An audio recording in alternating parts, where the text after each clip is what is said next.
Last night, we showed you this spontaneous big protest that sprung up in Somerville, Massachusetts. Almost instantly, like 2,000 people gathered near Tufts University the same day that a Tufts student was snatched off the street by a half-dozen federal agents who were covering their faces. They grabbed her and handcuffed her and stuffed her into an unmarked car. As of today, that spot on that Somerville street where she was grabbed by federal agents has become sort of a shrine to her and to what happened there. The tree there where they grabbed her is now adorned with flowers and ribbons. There's a sign on it that says, "ICE kidnapped our neighbor." We now know that this young woman was moved to an immigration facility, a prison, effectively, in Louisiana, despite a judge's order that she was not to be removed from the state of Massachusetts without notifying the court. She's in Louisiana anyway. Today, a federal judge ordered that Trump is not allowed to deport this young woman. While the judge reviews her case and reviews her arrest, the judge ordering that she, quote, shall not be removed from the United States until further order of this court. We also got confirmation today that this student, her name is Rumeysa Ozturk, she was never even notified that her visa had been revoked by the Trump administration.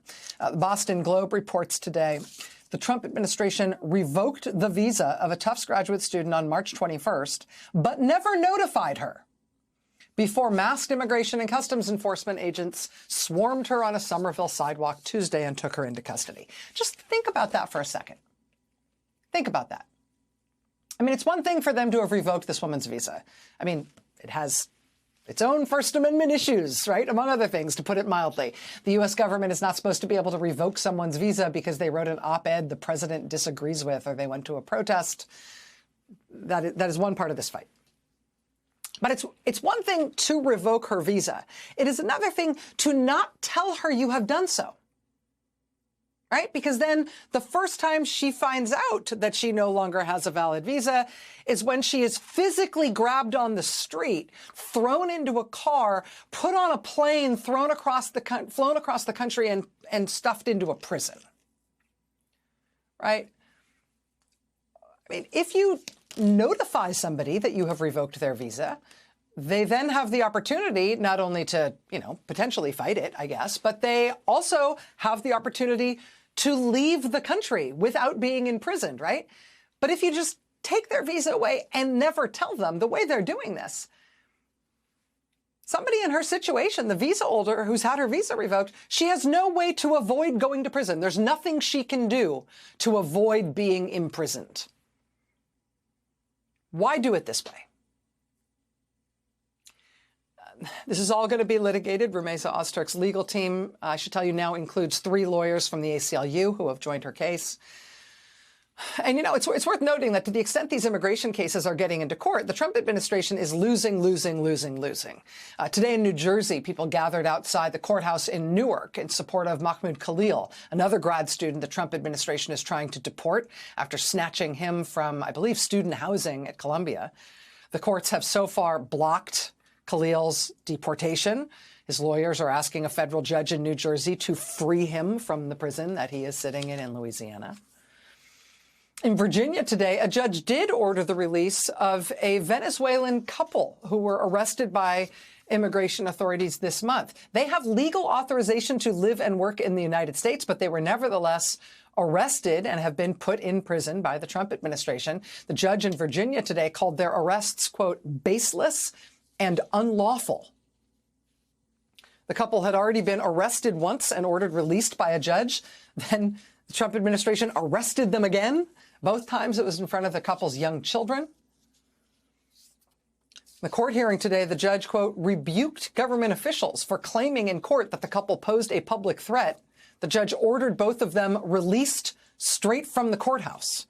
The judge said to a Trump administration lawyer, quote, there is no reason why they are being held. If this was a criminal case, I would throw you out of my chambers. In a court filing in this case, an assistant director of an ICE field office in Washington described the woman in this couple as an affiliate of a gang and later described her as a senior member of a gang. The judge practically crumpled up that filing and threw it in the trash, saying, quote, this is a terrible, terrible affidavit. described the claims in the affidavit as, quote, pure hearsay, assumptions, and, quote, putting words in people's mouths. And did I mention she told the Trump administration lawyer that she was inclined to throw him out of the place?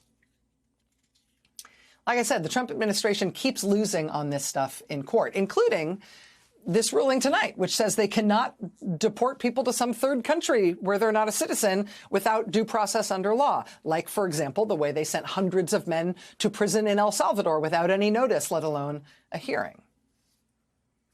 But as they keep losing all of these cases in court over and over and over again, and frankly, probably because they keep losing all of these cases in court, the Trump administration is trying to make it difficult, if not impossible, for lawyers to fight them in court, trying to make it impossible for lawyers to do their jobs, giving people access to the remedies afforded by the U.S. Constitution in our judicial system.